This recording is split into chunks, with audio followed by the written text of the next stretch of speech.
Welcome to episode 1075 of The Sleeper and the Bust. I am Justin Mason, joined as always on Sundays by Jason Collette. Jason, how you doing?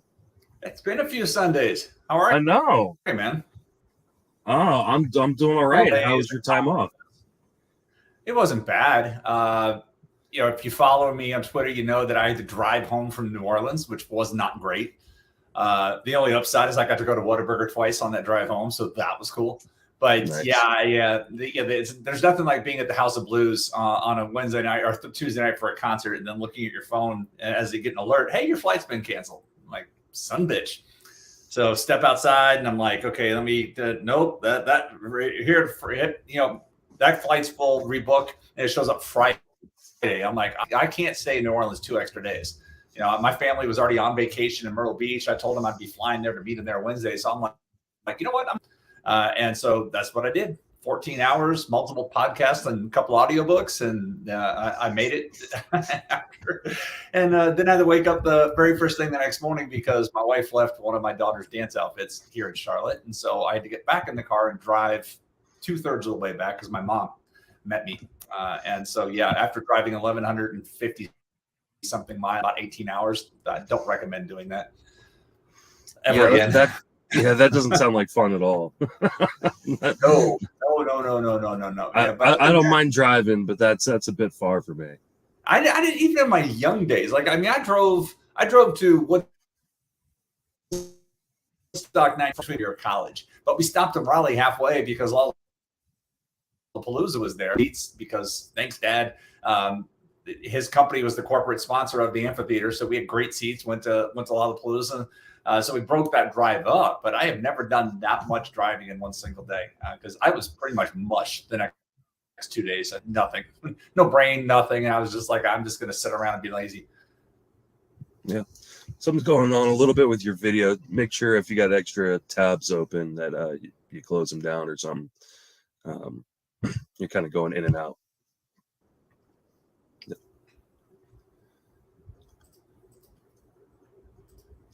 All right. So what we're going to do. There we go. Right. I took it down to 360, 480. See if that helps. Sorry. There we go. So what we're going to do now is we're going to talk about some FAAB today. We've got a fair amount of guys that are pretty interesting for FAAB. But first, let's talk some Rays because that's what we need to do today. Unfortunately, Wander Franco has got a broken hamate bone. Which means he's likely going to miss, I didn't even see what the timeline is, 6 to 8 weeks. He's droppable now in pretty much all formats where you can't reserve him, right? So those of you who are looking at video, see my Devil Rays bat, Louisville Slugger, Devil Rays logo. That's what it feels like right now. So anyhow, we were talking before we started recording. I have him in NFBC and in my TGFBI and my RotoWire OC. I know I'm gonna have to drop in RotoWire OC. I just don't have. I'm still trying to chase things, and I'm pretty much probably gonna have to drop them in both. And one of the things I want to look at later is, and I've reached out to a couple of people because I want to get a list on this. It's like the articles, the stuff that I've read, because I did read a couple of pieces this morning, medical pieces that talk about the return rate. I saw Dr. Jesse Morse on Twitter saying like 6 to 8 weeks, and they can be back to play. The medical journal stuff I was reading, someone was saying 3 to 6 weeks. But to me, and we've talked about this often with injuries, there's being back from injury and there's being back to your level of performance for injury. And with Franco, who already wasn't hitting for enough power, that time off with that type of injury could further sap that, and then he becomes just a singles hitter, or possibly some down the line double stuff. So that's a possibility. So I'm looking for a list of guys that have had that surgery recently, and I'm going to look at return date plus 4 weeks. That's about what we're really looking at. If you're going to hang on to Franco, you're looking at September. That's what you're looking at for him to play, and so. Well, I want to return date plus 4 weeks looks like for the body of guys that have had that surgery before I make a final call. And I'm hoping to get that data today so I can just say, hey, look, here's what I found. Here's the sample size, 40 hitters. This was their average. Their average weighted on base average for the 4 weeks. Use it as your own judgment. But I'm strongly leaning towards dumping them in reset leagues because I don't. It sucks. Yeah, it really does. Because one of the things, and I don't know if correlation, causation, whatnot, but again, video wise, there was just something before one of the games. I was watching one of the broadcasts. It may have been Wednesday or the Friday game, but Orestes Estrada was talking about how Franco had just recently started leaving his top hand on his swing because he was releasing the top. He was in the top hands, kind of like us old schoolers, Robin Ventura, Walt Herniak, the old hitting instructor that would teach that follow through, right? So Franco was just recently starting to leave both hands on the bat as he would swing, I hope that wasn't once. It's just like it happens. And one of the other medical things I was reading, it is the second most prevalent injury for hitters, next to the thumb UCL tear. But this hand bone is there. It's, they take it out. The only way to fix it is to take it out. That's it. Yeah. And unfortunately, one of the repercussions is kind of a loss of power early on in the return, right? We've seen this with a number of guys. And I think at this point, he has to be dropped in most leagues where you can't reserve him. And even in some leagues where you can reserve him, he probably should be dropped. If you're talking about a guy who probably had like 15 homer power at this point anyways, and now you're looking at least probably now he's more like a single digit guy. So you're talking about 2 or 3 more home runs rest of the way once he does come back. Yeah, unfortunately, anybody who's out for a month or two at this point is droppable. The other thing is between the quad injury that he had to play through and this, it's pretty fair just to label him a fantasy bust this year. I mean, absolutely. It is. It's what he has been when he has played. He had a great start to the season. Then the legs started bothering him. He tried to play through that, then came back, then got healthy. Now he's going to be missing a significant amount of time. He's been a fantasy bust, so you can start getting your article drafts ready and just save them. You can write that in the off season. The only other strategy I could recommend here is if you are in a keeper league and the guy who has Wander Franco is in contention, there may not be a better buying window for him. If you could, like, if you're rebuilding your team, you have the assets, look at that other team and say, hey, you don't have a healthy replacement on there. And maybe FAAB ran tonight. I'm bringing this up as an example because in my home league, the guy who's in second place has Wander Franco. He has no backup for him, nothing.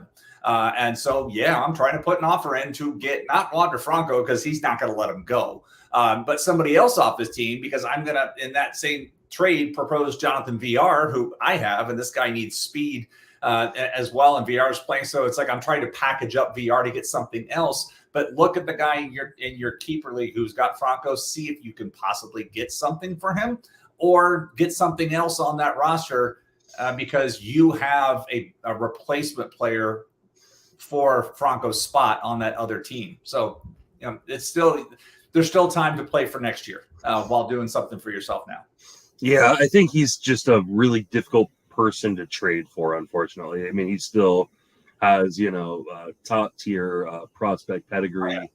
But ask, right? If a team is desperate enough, they will make moves if they're trying to win a championship. So you always check in with those teams that lose a guy like that. The Rays are going to bring up Jonathan Aranda. Did I say? I don't know if I said that right. Aranda. Any interest in him because he's looking like he could have some real playing time moving forward. All right, so let's put it this way. The Rays are bringing up everybody. They have 4 guys coming up today because we've got some other ones to talk about, but I want to reference this particular tweet. Let's see. We have 19 of the 28 players from the opening day roster have hit the IL at some point this year. The only 9 who have not, Jason Adam, Randy Arozarena, Jalen Beeks, Corey Kluber, Shane McClanahan, Brett Phillips, Harold Ramirez, Taylor Walls, and Matt Whistler. That's it. Those are the only guys who have not yet go down. You've noticed if you heard the knocking when I said McClanahan, do not mess up the 2022 young pitcher because that's what he is.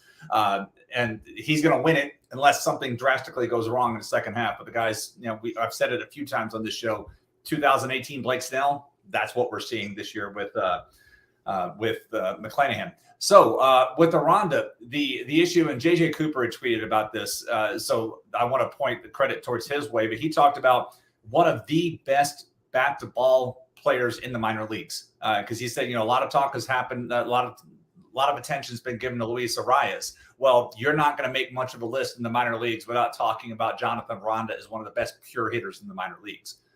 The problem with Jonathan Aranda is much like Luis Arias, he doesn't have a great defensive home because he doesn't have great range, doesn't have great arm. The Durham, and throughout the system, all he has done is hit, but they haven't really found a great home for him. And when he did come up briefly already this season and played second base, there were a couple of plays where you could see the limited range. So that's going to be the challenge, is like they need hitting. He could come up, he could hit.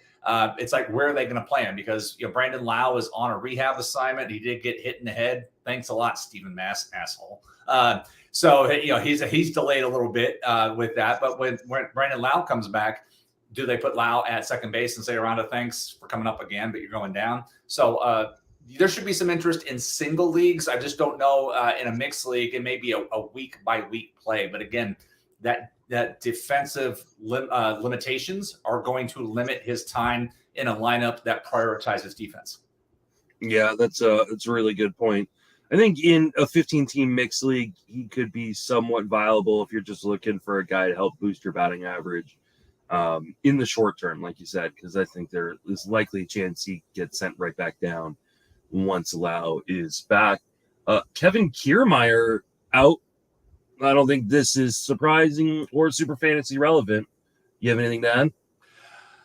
It's the same hip injury again. The post-game interview he was not happy about how, he just basically, he got on base and then he was like, I don't feel right. And it's just nagging.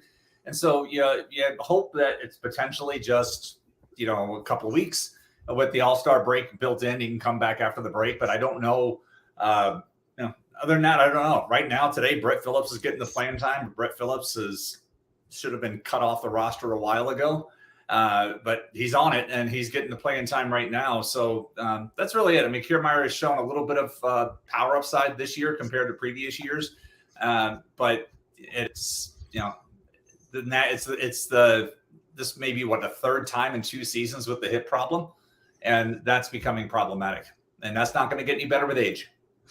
How aggressive do you think the Rays are going to be at the trade deadline? This is a team that they're clearly not going to catch the Yankees. No one's going to, but they are tied with, or they're half a game behind the Red Sox and a game above the Blue Jays in the wild card race. Do you think they're going to be aggressive at the trade deadline and maybe add some pieces to kind of fill in where a lot of these holes in it right now are? Yeah. Historically, they have been very conservative at the trade deadline. Mm-hmm. They've never done, let me rewind a little bit. They have historically never done what the fan base and those of us who follow the team closely would like them to do. Then last year, they went out and did exactly what we wanted them to do, and it was disappointing in return. So it's like, okay, so like the Betancourt acquisition makes a ton of sense. So I could see them playing on the margins, but being aggressive, I don't know. They have some pitching workload that they need to manage, and we'll talk a little bit more about that. So they could make a move for one of those things. But starting pitching, going out and getting starting pitching right now and playing in that Frankie Montas or who's the other piece of the market that I'm looking at? I just traded the guy recently. I forgot who I was talking about. But the starting pitching market is going to be tough to make those kind of moves. And so the price is going to be a premium. So I don't see them making that. I can see them playing on the margins, looking for some types of guys. But I would be, I've said it for a while, that I'd be surprised to see Vidal Brujan on this roster by the trade deadline, after the trade deadline. He's the kind of player may want to try to see what they can make of him. I've frankly been disappointed with what he's done at the major league level. Let's talk about that Christian Betancourt trade. Is this just adding depth, or is this just or is he a useful player still in fantasy? Well, Mike Zunino is nowhere close to returning. That's the thing. And Renee Pinto is organizational depth, and they've had to play him more than they should, which has put Francisco Mejia behind the plate more often than he should play. Mejia is not a full-time catcher. So Betancourt has shown some offensive upside. You look at the StatCast measures, even the team tweeted about it, flexible player that shows a lot of hard contacts. And so that's what Betancourt has done. It's a great story considering the guy originally came up as a catcher, then tried to pitch and changed organizations, and then was out of organized baseball for a bit, came back with Oakland this year and has made something of himself. So he's got catcher first base flexibility, but I really would be surprised to see him do anything but catch while he's here. So AL only format, he's already on AL only rosters. I don't know if this changes his playing time much more. So if he is available in a 15-team league, you may have, and he probably isn't, because the window to buy him was a few weeks ago, right before he got in that super hot streak. And then he's cooled off. So if you think another one's coming, this may be the time to buy, but likely second catcher has been all over the league. He's likely not available in too many leagues because of what he's done over the past 45 games. All right. Jeffrey Springs is out with lower leg tightness, I think they're calling it. And then Luis Patino is close to returning. Is Springs just load management? I think so. When you look at, he made the jump from relief to the rotation. And at some point, same thing with Rasmussen. Rasmussen did it last year. And Springs, they needed to be able to do this. So to be able to call it this, the unfortunate part for Springs right now is this was going to be a 2-start week. It was going to be Boston, and I forget who's at the end of the week. But this would have been a 2-start week. So that sucks to lose the 2-start, because he's been good against Boston too. Now, he did face Boston his last time out and was not great, but overall he has been with that. I mentioned Patino in the notes because Patino, his rehab start a couple of days ago was delayed by a blister. So I had somebody tweeting at me asking hey, having a tough time finding news on Patino. So I wanted to include that to say that he had a blister issue. So that stalled him. I was not expecting Patino until after the All-Star break. But even once he comes back, I don't know what the role is going to be. It could be one time through the order guy. It could be the next guy out of the bullpen type of thing. He could be a piggyback starter with somebody like Springs. So if they want to limit Springs' outing, they can throw Patino on the backside of that, or put him on the front side of it, however they want to play it. So if you're trying to forecast how many innings Patino could pitch between now and the end of the season, I would take the under at 50. Yeah, that sounds about right. He did go 5 innings in one rehab start and then 3 innings in his most recent rehab start. So maybe he goes a little bit deeper into games than I would have expected. But that being said, yeah, I agree. I'm not banking on a ton of innings from Patino. Super disappointing this year that he missed so much time. All right, let's move away from the Rays. George Kirby was optioned in a move that's surprising people, but shouldn't surprise you. You're going to see a few of these kind of moving forward. This is load management. You're going to see guys get sent down to the minor leagues that you're like, well, why'd they send him that pitcher down? It's just going to happen, right? Especially right now. Remember, it's a 10-day. It's a day IL, not a game IL. Mm-hmm. So they could send him down now.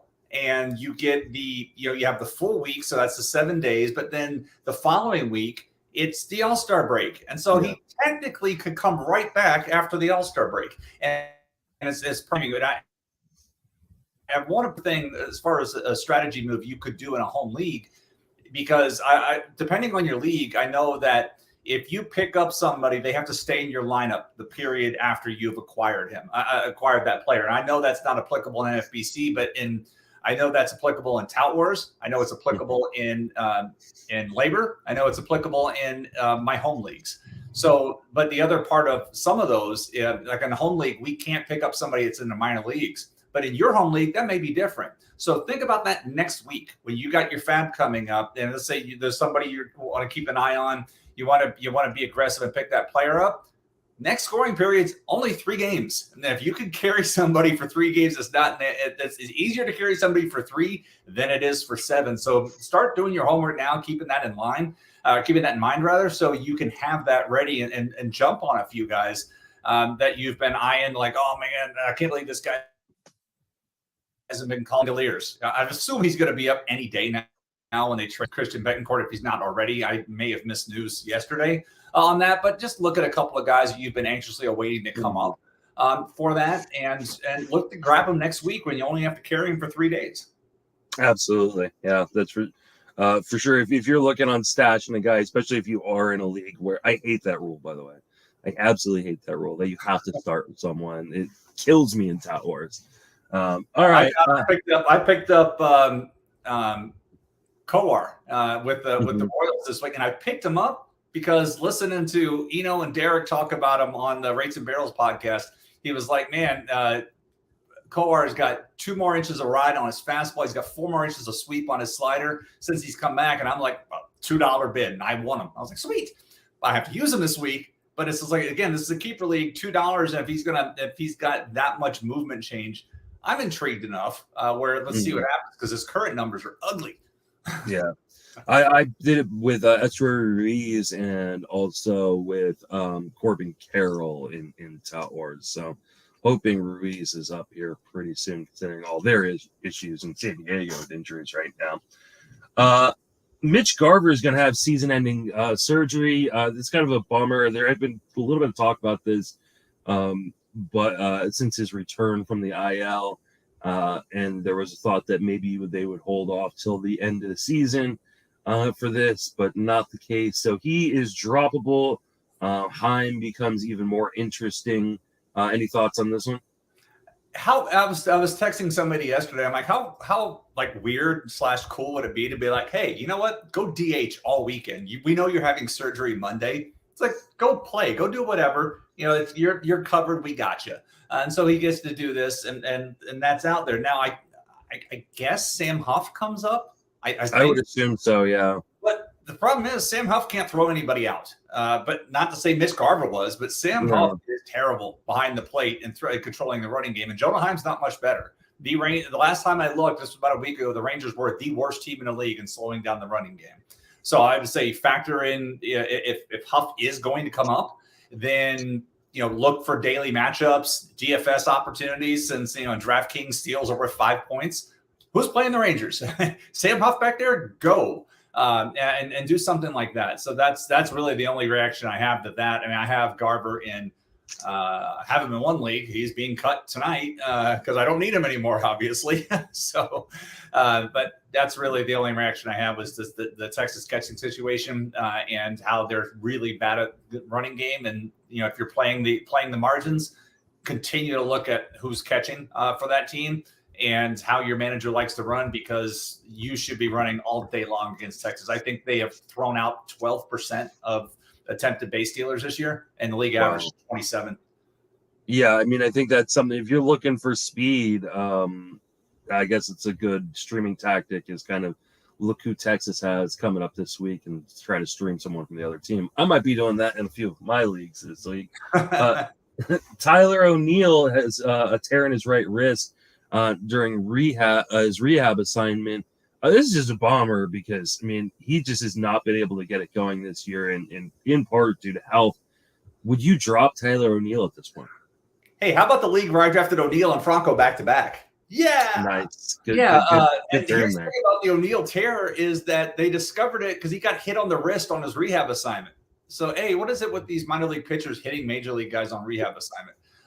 But he got hit on the wrist during his rehab assignment. During that MRI is where they found the tear. So I can't imagine the plunking by the baseball is what caused the tear, but something did, because they found it during that MRI. And so he is now, in his terms, a few more steps away. We're like, I thought maybe he would be back after the break. It may not be that. We may not see him the rest of this year. We don't know until they get some more work, take another look at this thing, because a tear in the wrist, the only way that's going to heal is surgery. And so that would really suck. But yeah, if you're like me, you took Franco and O'Neill and back to back, it's yeah, just chalk it up to one of those years and move on. But it's like I said, it's been disappointing because he really hasn't been able to get it going. We know he's got all the physical tools to be an amazing fantasy player and a real baseball player, but he has had trouble staying on the field. Now it looks like he may not get back to it, or there's a chance he may not get back to it this year. Yeah, I think he is definitely droppable in leagues where you can't reserve him. Obviously, if you've been reserving him, then you likely have the opportunity to just hold on to him, but until we have more information. But if you're struggling to keep, the back end of your roster together because you're holding so many injured guys, and he's one of them, I think it's time to let him go. All right, let's talk some FAAB. I think the big prize this week's going to be Nolan Jones. This is a kind of former top prospect that's just taken a while to get to the major leagues. He's 24 years old and eligible, I think, at just a third base right now, though he's played 2 games in right field since being called up. He hit 3 home runs and stole 4 bases in 108 plate appearances in AAA with 311 batting average. I think he's mostly known as kind of a raw power guy, though that didn't really show much in AAA this year. Are you going to be aggressive on Nolan Jones in any league? I may have to be. I don't know if I've got a choice in some of these leagues where I've got to replace these players. It's his promotion kind of snuck up on me because I was thinking about him when I saw the name on the rundown. I was like, wow, he is. And the reason why it kind of snuck up on me is because I was looking at my 2021 AL Central bold predictions, and that was back then. I had Nolan Jones as my Cleveland bold prediction, saying he would be a top 450 player, and everything that I liked about him. And then in 2021, he didn't do much. He struck out a ton, but this year he's still doing the same thing. I mean, he's made some.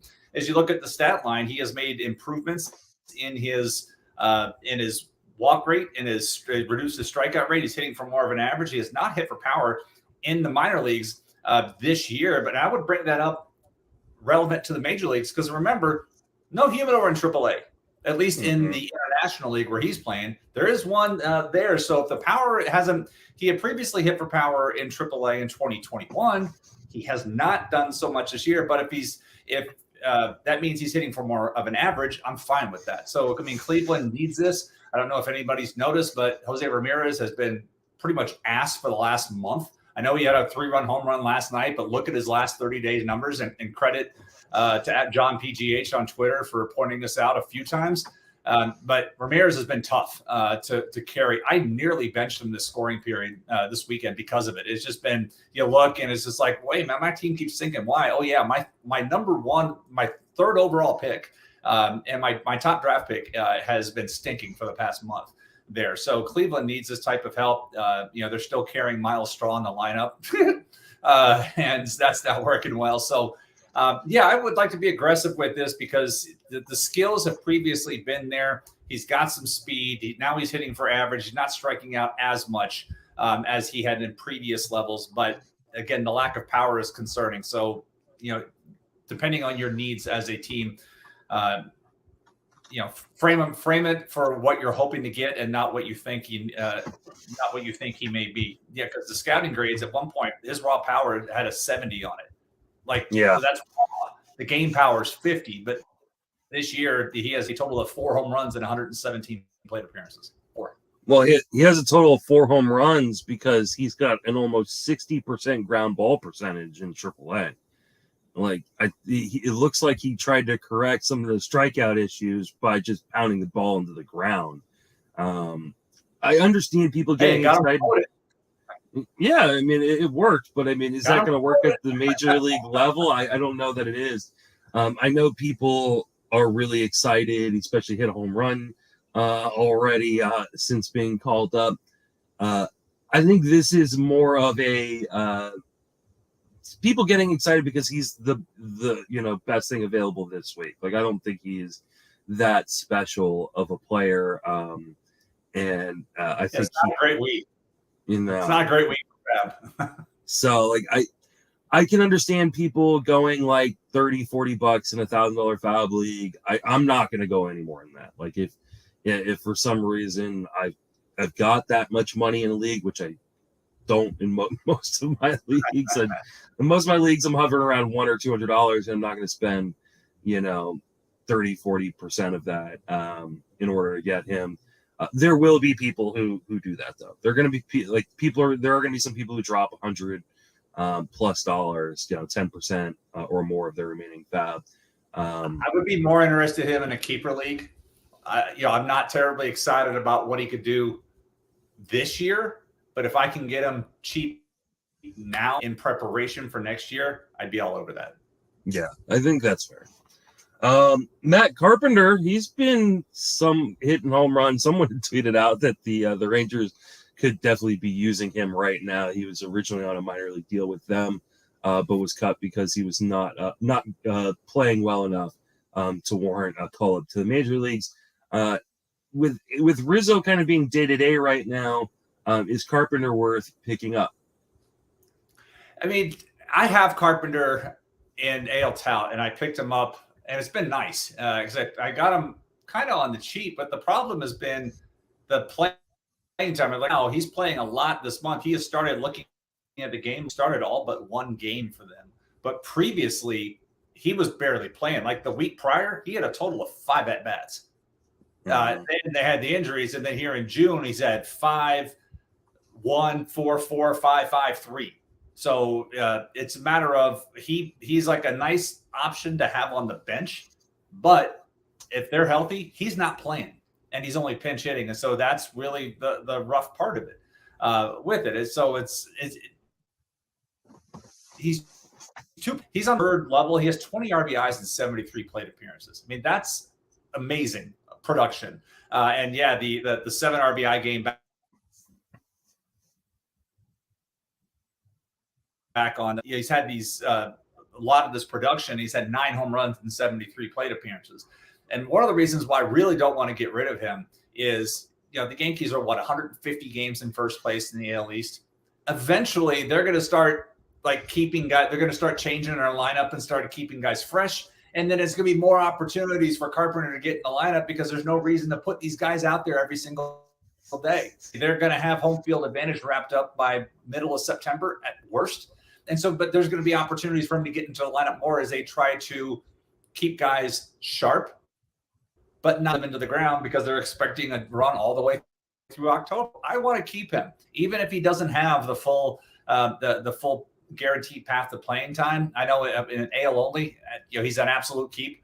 In a 15-team mixed league, I know it's tough. If you've got a bench spot, I'd rather keep him than taking a chance on one of these injury flyers coming back better than when he went on the injured list. I don't know. I mean, in AL only, yeah. I mean, you just need bodies, right? Guys who are on an active roster who are going to play some. In a mixed league, I just don't know that he's going to get enough playing time to warrant a roster spot. What you need is plate appearances, and you're not going to get full-time plate appearances for a guy like that. I'd rather go pick up a Bobby Dahlbeck who's got 3 lefties this week, right? Bobby Dahlbeck. And then, yeah, exactly. Now you're talking my language, yes. Yeah, so I don't know. I don't think Carpenter's got enough staying power in the lineup to warrant. Even though, when he is in the lineup, he's hitting well. He's a great DFS player right now.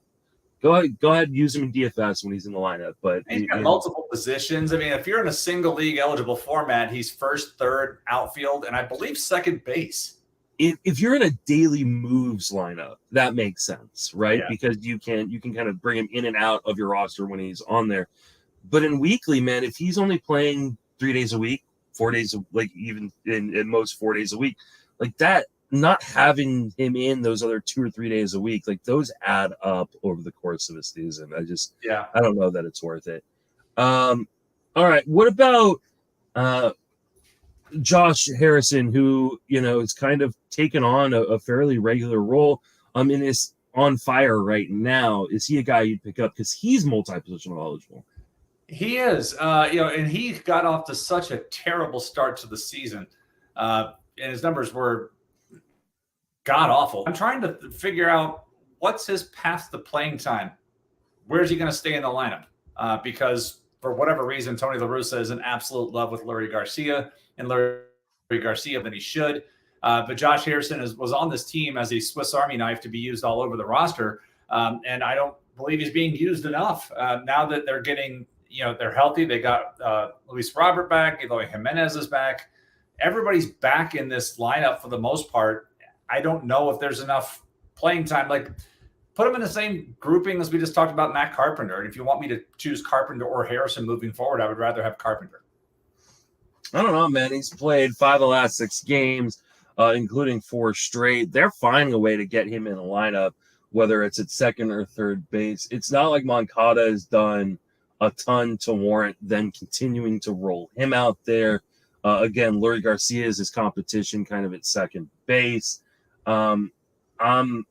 I think it's a short-term play, but if you're looking for a guy who is multi-position eligible, is on fire right now, but playing pretty much every day, I'm going with Harrison over Carpenter for sure. Hey, because you brought him up, is Moncada even draftable next year in a 12-team mixed league? I don't think he is. And I mean, I was arguing that he was kind of borderline to begin with coming into this year. So, like, I mean, at what point do we just say, hey, we got to stop paying for the prospect pedigree of a few years ago? Like, he was an uber prospect, was part of a huge trade. He's got great name value, but that's all he is at this point. He's 27, and there's nothing. The only thing keeping him in the major leagues is probably his contract. It's just like he's been awful. The defense has been above average. So that's still showing up, but everything else has been ass. Just pure, hot, flaming ass.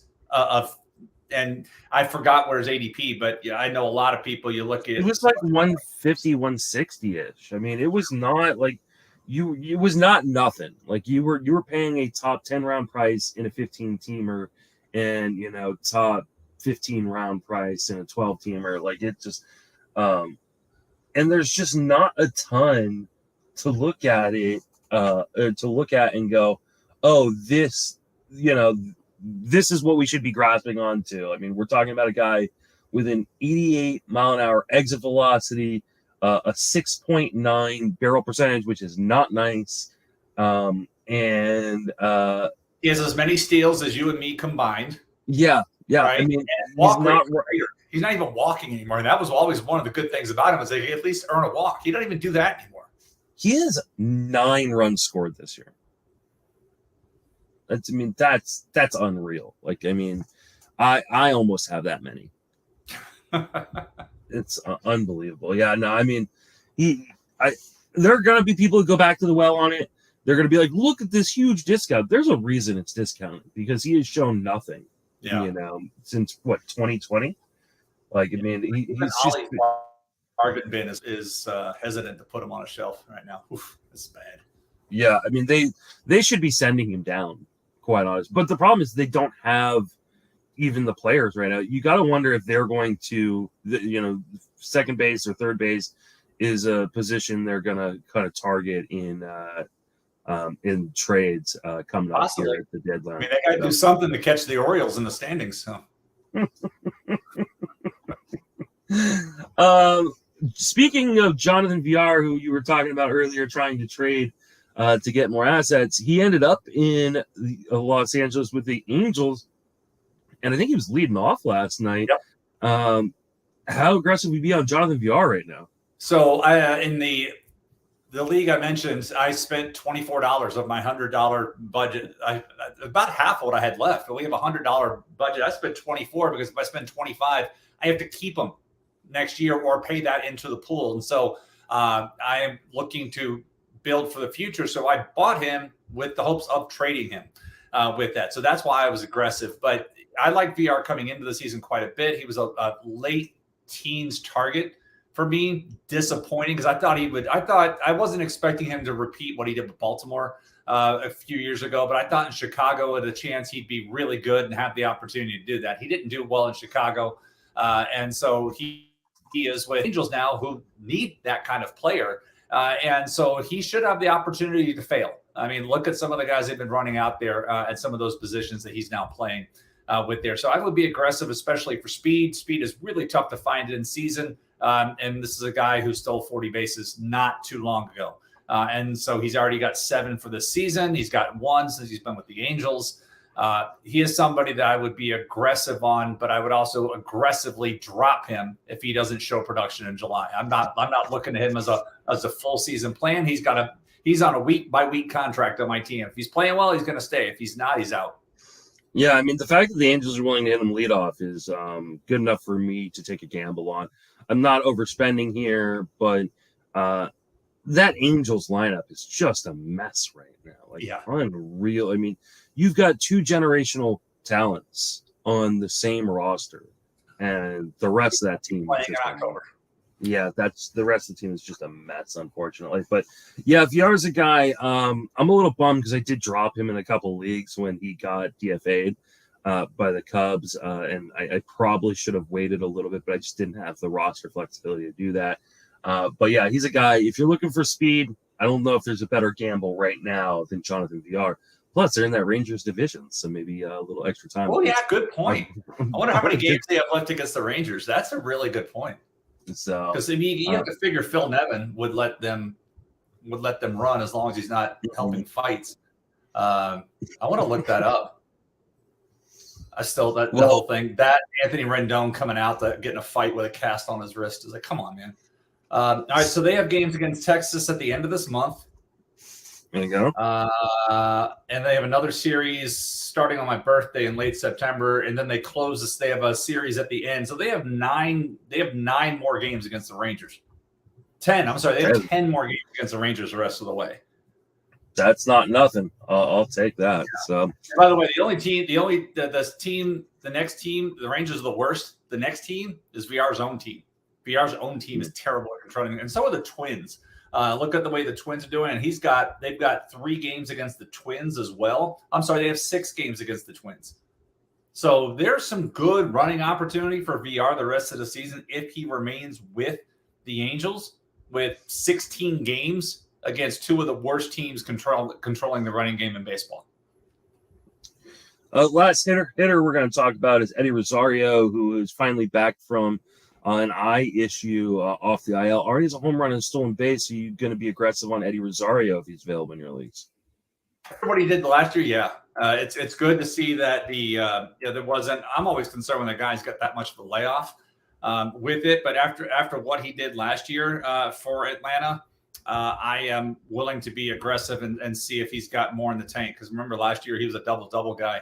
And most of what he did was down the stretch for them. So I'm interested in seeing what he's going to do now that he can actually see the base of that. So, yes, I'll be aggressive.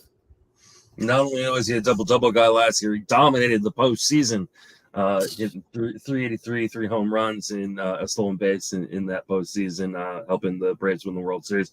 I've always been a Rosario guy, so I'm a sucker for him. I'll definitely be attacking him in FAAB today. I actually picked him up in Tout Wars last week, and luckily got to just throw him in my lineup this week. So hopefully people get a little aggressive, especially you need outfield. Not a ton out there, especially offensively in FAAB this week. Let's talk about some pitching. Josh Winder, he is back. This one burns me because I dropped him in a bunch of leagues when they demoted him. And so, including, I think both of my main events, or at least one of my main events, and definitely the main event that's doing well right now, and in contention to win that league. So this kind of burns me. He's got a 2-start week this week. Are you picking up Josh Winder? I have him in 2 leagues. He's in my lineup in both leagues, and he's somebody that I'm intrigued in for the rest of the season because we were talking about workload management, and the Twins have that in spades. When you look at their roster, between a guy like Smeltzer, between Archer, who's now on the IL, between Joe Ryan, they desperately need another starting pitcher. Desperately. When you look at the workloads of those 3 names that I just mentioned, and then where they're at this season compared to where they were last year, they're going to run out of gas if they don't get help. Montas makes a ton of sense for that roster. If Montas' shoulder shows that he's good, but Minnesota absolutely needs another starting pitcher. But in the meantime, you figure Josh Winder, covering both bases there, I can't remember step which one. into those spots. Yeah, I like him. I think it's Wind. Press when I've seen him pitch. I saw him pitch against Tampa earlier, but I like him because he's got to be part of that relief plan for some of these guys that they're pushing as far as they can push. Yeah, I like him a lot. He's a guy I got aggressive on in FAAB when he was on the IL because he knew he was coming back. The only issue with him, obviously, is he's not a big strikeout guy. So if you're strikeout seeking, you may want to go a different direction. But if you're looking for wins, looking for a guy who's not going to blow up your ratios, so far 3.12 ERA, 124 WHIP. Like I think he can be a really valuable kind of mid-piece to your rotation rest of the way. Reed Detmers is back with the Angels. Do we care?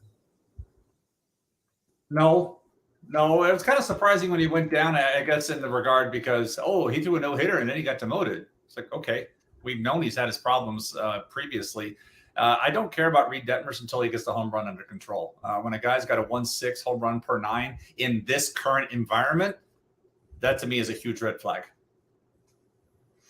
Yeah. The last outing was really nice. It was at Baltimore, which, as we've talked about on numerous occasions, is playing like a pitcher's park right now that, it's really protecting some of these Orioles pitchers, but also protects guys when they're on the road in Baltimore now.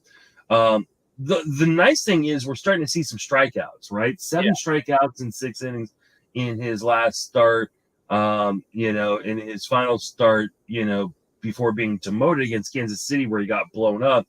He still got 6 strikeouts. The problem was he gave up those 2 home runs that you're kind of referencing. His matchup this week went down, by the way, and threw a 6-inning start in AAA, and the only AAA start got 14 strikeouts. So that's a really good sign that we're starting to see him, strike guys out. The home runs are going to be an issue, and I believe his start this week is against Houston. So if you are in one of those leagues where you have to play him when you pick him up, like in Tout Wars, like he's available in Tout Wars right now, I'm not going to put much of. He's like my 4th or 5th pitcher that, like, I've got Spencer Watkins above him in my bids. Like he is clearly just a backup guy for me. Backup bid guy for me this week. I know other people are going to be more aggressive. I'm not going to be, especially with that Houston start, and then things get reset after that with the All-Star break. So, what about Brian Bello, who's a From Story prospect coming up?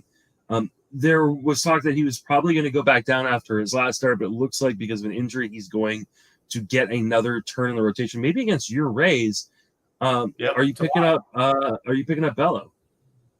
So I want to, because he's got. I know Paul. Listening to you guys talk the other day, Paul was super excited about him. Maybe a lot of people were like, "Oh, this guy sucks after the first outing," because he, in the minors, high strikeouts, high ground ball rates, so a lot to like in the first outing. Major league debut, and it did not go as expected. So the good news for him is he gets to make it a very short memory because he faces the same team 5-6 days later. But as we've already said, a team has been decimated by injuries. And if he gets a 2-step this week and his first is against that lineup, who just lost its best hitter, I would like to get him this week. So yes, I absolutely would be a great, because they're the issue. Rich Hills looks like he's still going to be out for a couple more weeks. You have sweet time coming back with the back issue, and so yes, I would like to see what Bella. I would expect a much better outing from him this time around. Yeah, I'm with you. I don't want to overspend because I don't know what the longevity is going to look like in that rotation. It kind of really depends on what the Red Sox decide to do at the trade deadline. Do they try to trade away these Rich Hill kind of, Michael Wacha kind of assets, or do they just roll with them, try to see if they can kind of, get one of these extra playoff spots or not? I just worry that once those guys are healthy, he's going back down. And so I don't want to overspend, but it is really, really tantalizing. Like you said, right? High strikeout rate in the minor leagues, high ground ball rate. We're talking about like a sub 20% fly ball percentage. And so he shouldn't be giving up very many home runs. It's all going to come down to his control. Can he keep guys off the bases via the free pass? But I think he's a really, really interesting prospect. And I think he kind of falls in kind of like the second or third in terms of my preference. Because the next guy is Glenn Otto, who's coming off a good start and has a 2-start week this week, I think against Oakland and Seattle. I'm going to double check that real quick. But let's see. Texas got Oakland and Seattle. So that's a pretty good 2-step. Are you picking up Glenn Otto? I already have Glenn Otto. I have him in 3 leagues. He's somebody that I targeted coming into the season. And then once he got dropped, I ended up picking him up in another league. I've liked watching him pitch. That he's had his moments. I know he's also had his struggles in some of the games. He missed a good chunk of time with COVID. His hit on COVID was not a short stint on the IL. It's just the only thing that holds me back from getting super excited about him is the walks. I mean, he has had 3 or more walks in each of his last 5 starts, but he's still gone 2 and 3 during that time. He just doesn't work deep in the game. So if you're somebody looking for wins, this is not. It runs the risk of the matchups. Like he faced Seattle about a month ago, beat them 5 innings, 2 runs, 5 walks, 4 strikeouts. And he has yet to face he opened the season against Oakland, beat them as well, 5 innings, 5 strikeouts, 1 walk. So I've had Otto in 2 AL only leagues, and I have them in a mix that I've used them as a streamer depending on the matchups. But the last couple of times I've used them haven't been great. But this week, I think Paul's said it multiple times. Jeff has said it. It's like, if you can't start a guy in a 2-start week, why do you have him? This would be a great example. You got Otto, he's got Seattle, he's got Oakland. If you can't use him this week, then you better drop him tonight. Yeah, I mean, I think he is. I mean, outside of Winder, can't remember which one.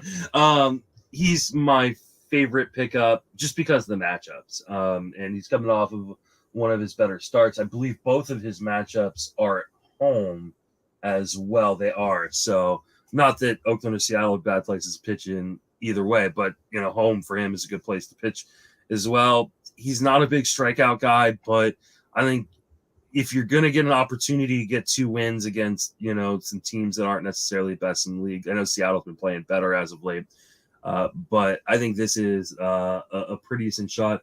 If you're looking for that recent one though against Washington, I remember that was the last time I streamed. I'm like, sweet, Washington, 6 earned runs, 2 innings. It's like, come on, man. And the hard part is there's not a ton of strikeout upside, right? He's not a guy that we're expecting like he's probably not going to get 7+ strikeouts in the game. He's done that once this season. He has 7 strikeouts one time this season against the Angels. So there is some risk to it, but his teammate also has a 2-start week this week, Spencer Howard, the same 2-start. Speaking of risk, there's a lot of tantalizing upside in Spencer Howard, but there's some risk. Any chance you're going to risk it with Spencer Howard? Unlikely. I remember Spencer Howard was somebody that I had. I think I took he may be on one of my draft champions leagues. And I remember at one point, Ellen Adair was talking about him as one of her favorite pickups. I don't know if it was when she guested with us the last time or she was on somebody else's, but I remember the whole Philly connection with that. But he falls into that group of the pedigree, but the pedigree and the results remain miles apart, and no, if I can only pick one, it's going to be Otto like 15 days of the week on this. I really need to see Howard do something at the major league level other than give up home runs, because that's all he's done at the major league level. Yeah, I don't know. He's going to go deep. 5 innings, 19.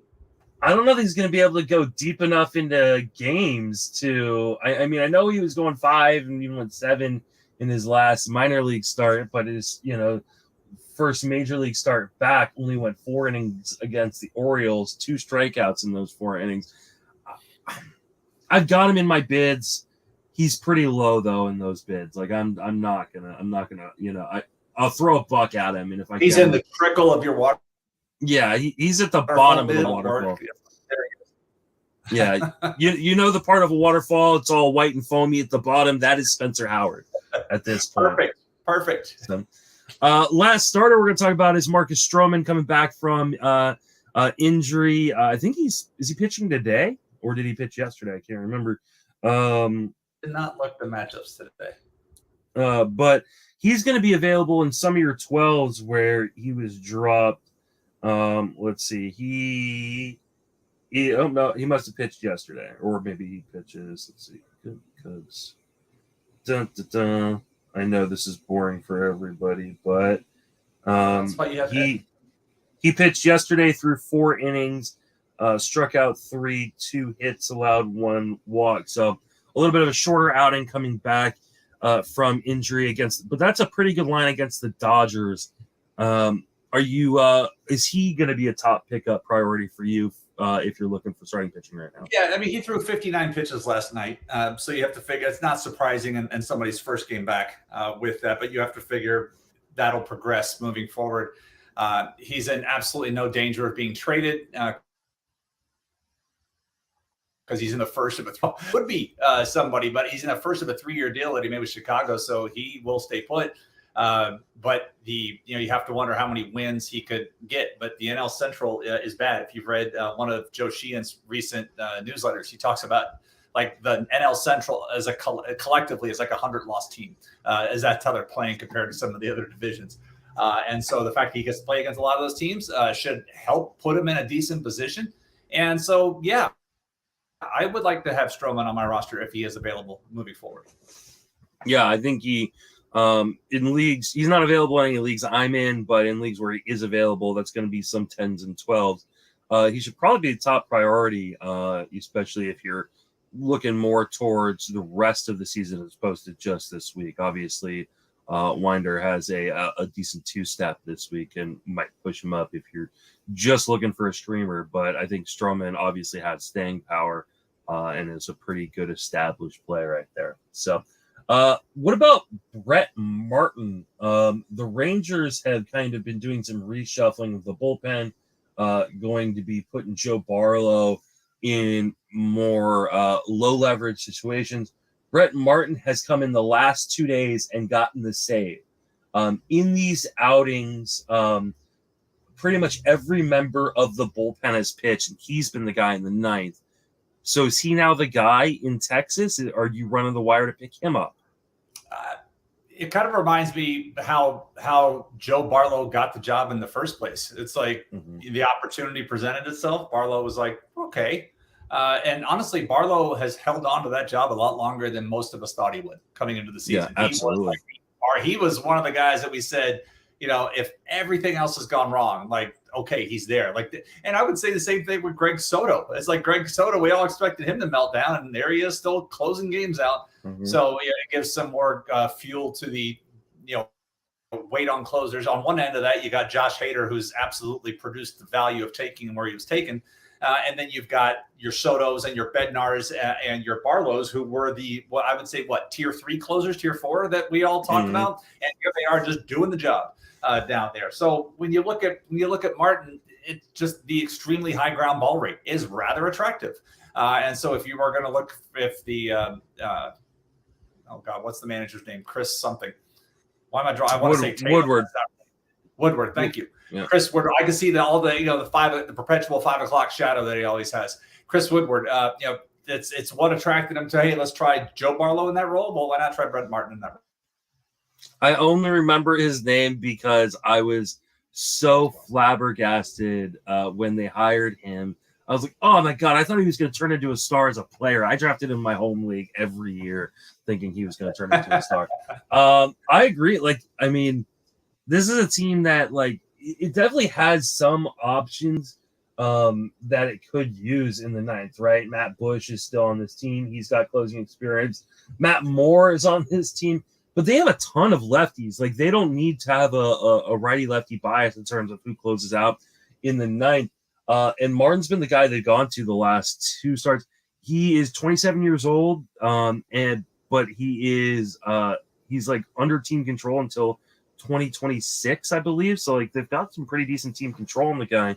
And I think he could be the guy right now. He's the only guy really in FAAB that I'd be looking to spend money on if you're looking for saves. So I don't know that you need to be super, super aggressive, but yeah, $20-$30. I think that is what I would probably throw on a guy like Brett Martin right now. I haven't seen him pitch yet. Not Brett Martin, but I have not seen him pitch. But the name that just came back in my head was Jose Leclerc. I know he's back on the roster.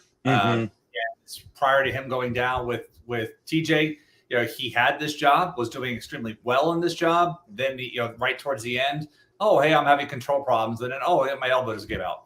But you think back to 2018 when he was just dominating there. It's like, I wonder if he could come back into play because he's still only 28 years old. He's only got. They also paid him. That's true. Remember, they gave him the long-term contract. I think they'll give him some time to work back. Because he's got got club options the next 2 seasons. So they may want to see him get some work done before they decide to give him that club option. Yeah. So, I think Jose Leclerc might be a interesting pickup in deeper leagues where you can kind of stash a reliever long term.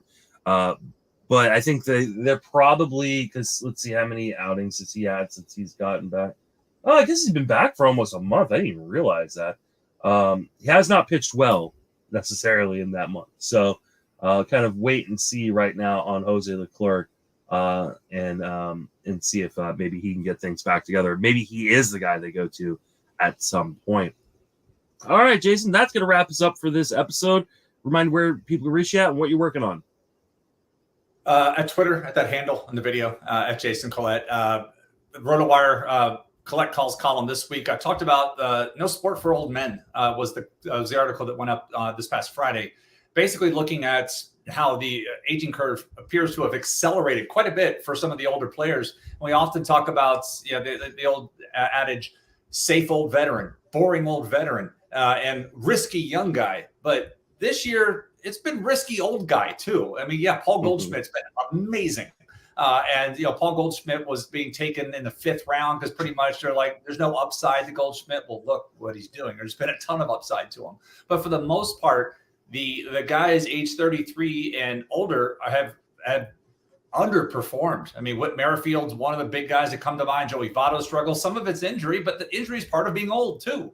I turned 50 in 2 months, and I was looking today. I got reminded on Facebook. I had my last shoulder surgery 5 years ago today, and I was like, man, I haven't had a reconstructive surgery in 5 years. What's wrong with me? All right, it's the scooter tooth thing. I don't know if that's reconstructive, but that's been 3 years almost. So it's actually it has been just over 3 years. And by the way, scooters are now in my hometown. So But so I'm looking, I wrote that up and looked at some of the older players. So it's like heading in the next year, it's like I want to look at doing more of a balance between, I want to be just as concerned about having too much age on my roster as too much youth as well. And not just like, oh, it's safer to go with the older guy. It really has not been this year. And if this is the new environment for baseball with the way the baseball and how it's being handled and produced, then I don't want to, I want to really focus as much as I can on the wonder years and then balance the rest of my roster with the risk of youth and age. And right now the article I want to work on today, as soon as I get the data, is looking at those players that have had hamate injuries and looking at that month prior. Because, it may be easy in NFBC to like, oh, he's just out of cut. But if it's like, if you got to look at something, if you're trying to make plans for Wander Franco, what do you do? What can you expect from him? If you're like, nope, I'm holding on to him. I'm hoping he's going to be back in September. It's like, what have we seen previously from guys 4 to 6 weeks out of returning from that hamate surgery? What could we expect? And then let people make their own decision based on the data. So I'm trying to find that kind of database, because even the roster resource one, it doesn't list hand injuries for hitters. And so I can't find anybody in there with a hamate injury. And I found Jeff Zimmerman's 2017 database, but I want like something recent. So I've reached out to a few people on Twitter to be like, hey, somebody have this database. So if you're listening to this and you're like, oh, I know where this database is, please send it along because I would love to get this article done by tomorrow. But I have not yet found the data source that I need for it. Have you checked with Derek Rhodes? That I have not done. Check with him. He's not one of the people that I reached out to yet. Okay. Check with him. He's got a lot of good injury data injury stuff. Also look in BP too and see if it's up in there already. Derek's got some great stuff. He's a great follow on Twitter too. Definitely go follow him over there, as well as Jason. You follow me on Twitter at Justice Mason FWFB, writing daily road write up over at Fangraphs on this podcast and the Friends of Fantasy Benefits podcast. And at some point here in the near future, I'll be restarting TGFBI and might have a little bit of announcement thing later today, but got to make sure I have that all figured out. So go check me out on Twitter if you're catching up on the podcast and hear this. So for Jason and myself, thank you for listening. Have a fantastic baseball season.